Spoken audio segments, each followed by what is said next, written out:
студии уполномоченный по правам человека в Якутии Сардана Михайловна Гурьева. Сардана Михайловна, здравствуйте. Здравствуйте. Вам удалось найти взаимодействие со всеми ведомствами. Здесь речь идет в вашем вопросе как раз о способах, методах, инструментах нашей правозащитной деятельности. Поэтому, как для любого специалиста, их умелое применение и правильный выбор правового решения, конечно, это является залогом к успеху. Нам огромную помощь здесь оказывает федеральный закон номер 48 ФЗ, который посвящен деятельности региональных уполномоченных по правам человека.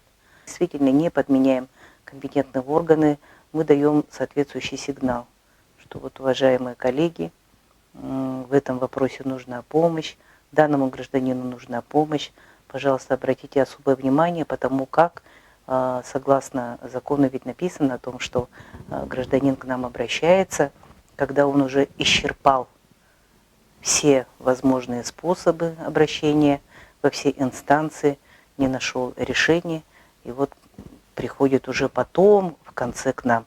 Ну, а если так получается, что о нашей деятельности гражданин знает, тогда мы проводим правовое просвещение. То есть разъясняем нормы законодательства, подсказываем, советуем, как можно правильно, быстро, эффективно применить то или иное решение. Множество сейчас законов, права, повседневной жизни человека очень много. Поэтому мы видим, что доступность к юридической помощи, она имеет проблемы. Потому как к нам тоже поступают жалобы, когда гражданин оплачивает и не получает должные услуги. Или же, например, тарифы очень высокие.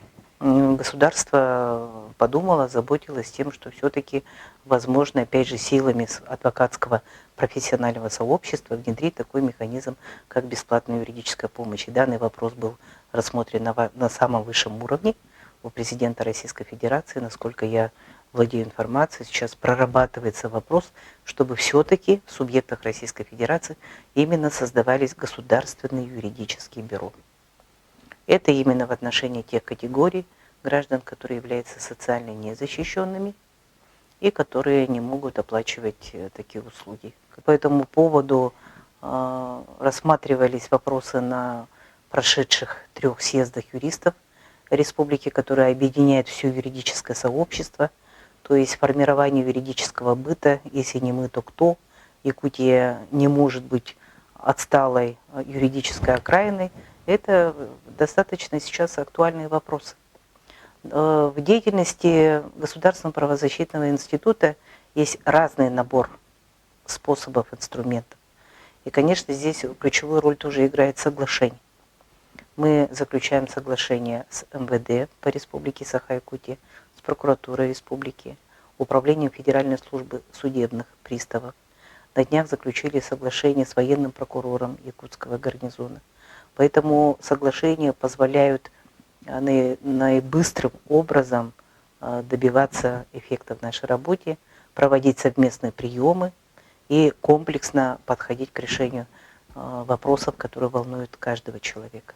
А у ФСИН как бы это уже... И, безусловно, с Управлением Федеральной службы исполнения наказаний, с Общественной палатой Республики Саха-Якутия. Поэтому у нас более 2 десятков подписано соглашений. И с первых дней работы, вот в качестве уполномоченного по правам человека, мы сразу обратили внимание на социальную защиту пожилых граждан, особенно одиноко проживающих. И вот эту работу мы расширили, мы как увидели, вот узкий такой момент, что все-таки обращение за социальной помощью в законе прописано, что данный механизм носит заявительный характер. То есть человек должен прийти и написать заявление. Совершенно верно. А мы считаем, что все-таки социальное государство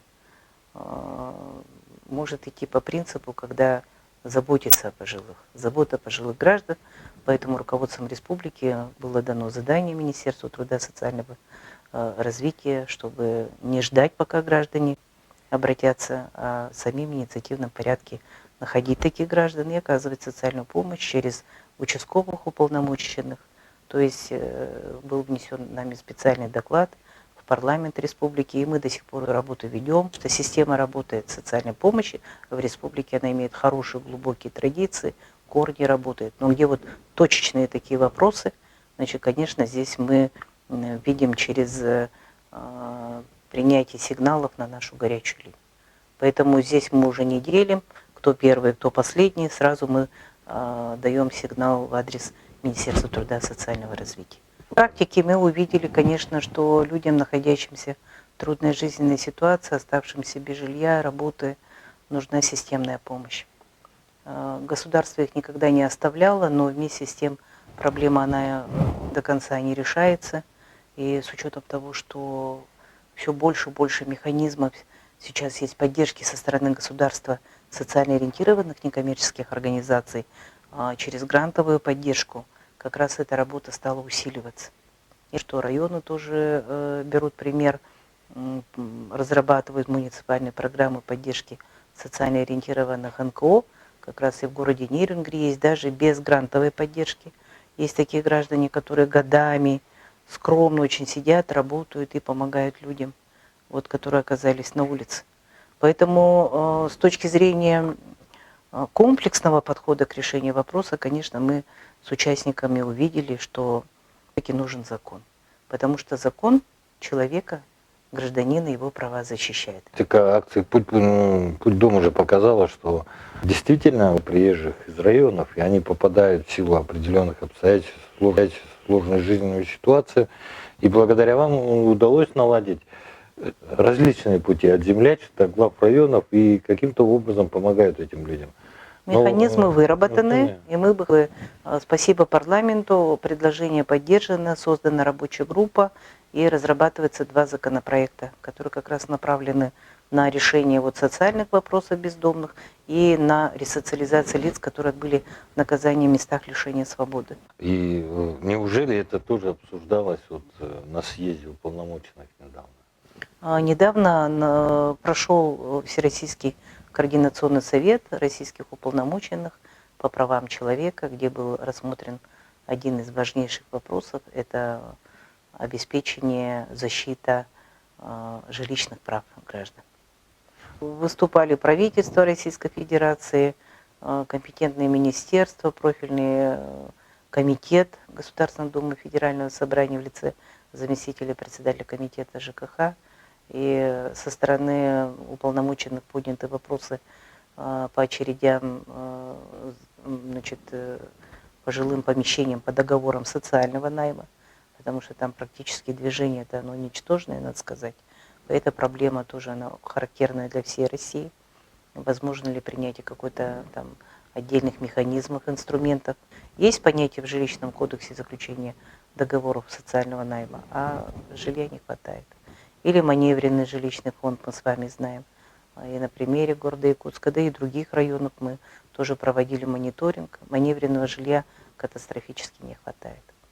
Вопросы расселения из ветхого аварийного жилья – это обманутые дольщики. То есть на сегодня правозащитное общество России дает сигнал компетентным органам, собрав всю информацию со всех субъектов Российской Федерации. Это важное тоже жилье для детей-сирот, это, безусловно, одно из первых тоже проблем, чтобы правительство России компетентными органами тоже совместно обратили на это внимание.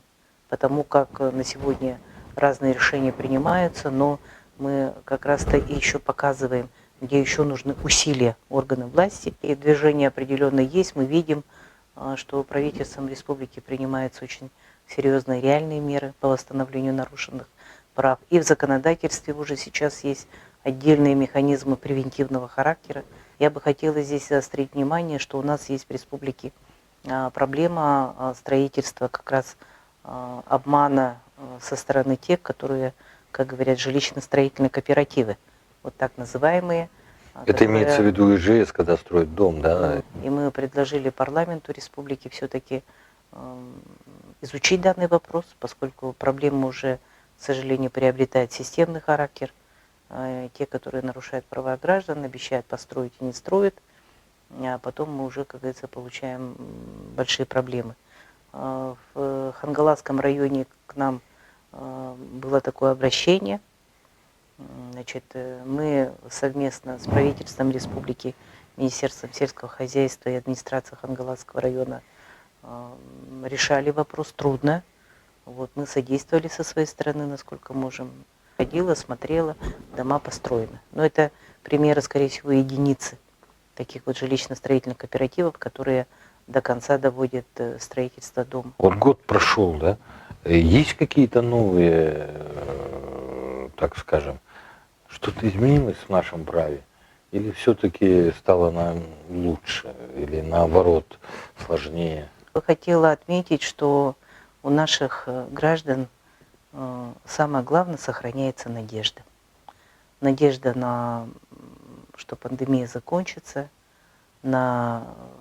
Почему я так говорю? Потому как все-таки на первом месте у нас выходят вопросы реализации соблюдения жилищных прав.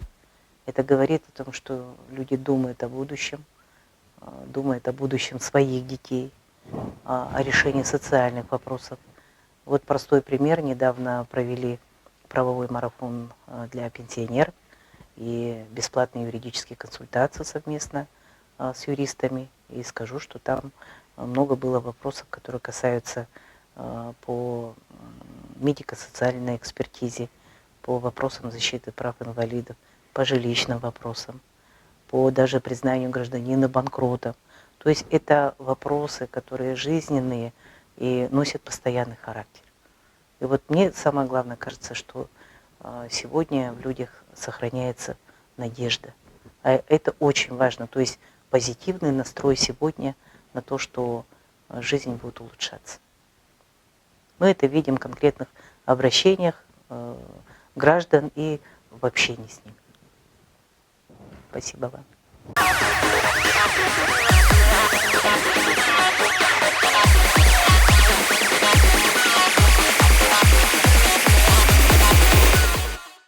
СМИ-телепрограмма «Точка взаимодействия» теперь имеет возможность создания имиджевых телепрограмм с дальнейшим размещением на телеканалах и в социальных сетях. СМИ может организовывать прямые эфиры и трансляции с 3 камер в интернет с сочетанием других программ типа Zoom. Или приедет и поможет записать ваше мероприятие с 4 камер. Подробности на сайте Округ ТВ.